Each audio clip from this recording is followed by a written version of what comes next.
നമസ്കാരം. കഴിഞ്ഞ ലോക്സഭാ തെരഞ്ഞെടുപ്പിൽ ഉത്തർപ്രദേശിൽ ബിജെപി പിന്നോട്ട് പോയതിൽ പ്രധാനമന്ത്രി നരേന്ദ്രമോദിയെയും മുഖ്യമന്ത്രി യോഗി ആദിത്യനാഥിനെയും കുറ്റപ്പെടുത്തേണ്ടതില്ല എന്ന് തുറന്നു പറഞ്ഞ് രംഗത്തെത്തിയിരിക്കുകയാണ് ബിജെപി നേതാവ് ഉമാ ഭാരതി. ഉത്തർപ്രദേശിലെ ലോക്സഭാ തെരഞ്ഞെടുപ്പ് ഫലത്തിൽ മോദിയെയും യോഗിയെയും കുറ്റപ്പെടുത്തുന്നത് ശരിയല്ല.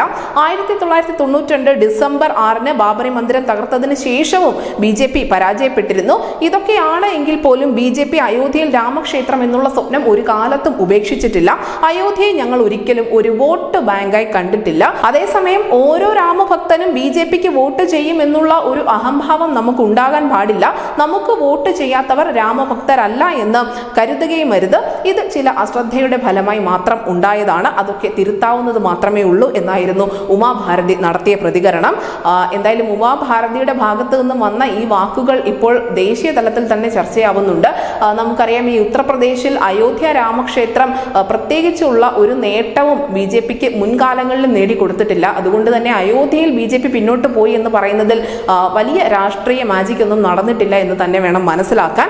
ബീഹാർ മുഖ്യമന്ത്രി നിതീഷ് കുമാറിന്റെയും ആന്ധ്രാപ്രദേശ് മുഖ്യമന്ത്രി ചന്ദ്രബാബു നായിഡുവുമായി ചേർന്ന് കേന്ദ്രത്തിൽ ഭരിക്കുന്നതിനെ പറ്റിയും ഉമാ ഭാരതി പ്രതികരിച്ചിട്ടുണ്ട്. അവർ പറഞ്ഞത്, ഇങ്ങനെ ഒരു സഖ്യ സർക്കാർ നടത്തുന്നത് ബിജെപിയെ സംബന്ധിച്ച് ഒട്ടും ബുദ്ധിമുട്ടുള്ള കാര്യമല്ല. മുൻകാലങ്ങളിലും ബിജെപി അവരുമൊക്കെ പ്രവർത്തിച്ച പരിചയമുണ്ട് എന്നായിരുന്നു. എന്തായാലും ഉമാ ഭാരതിയുടെ വാക്കുകൾ ഇപ്പോൾ ദേശീയ തലത്തിൽ തന്നെ ചർച്ചയാകുന്നുണ്ട്. അയോധ്യയെ വോട്ട് ബാങ്കായി കണ്ടു എങ്കിൽ മാത്രമേ അവിടുത്തെ പരാജയത്തെക്കുറിച്ച് ഏറ്റുപറയേണ്ടതുള്ളൂ. അയോധ്യയെ ഒരിക്കലും ബിജെപി വോട്ട് ബാങ്കായി കണ്ടിട്ടില്ല എന്നാണ് ഉമാ ഭാരതി പറയുന്ന പ്രസ്താവന. News desk news India Malayalam.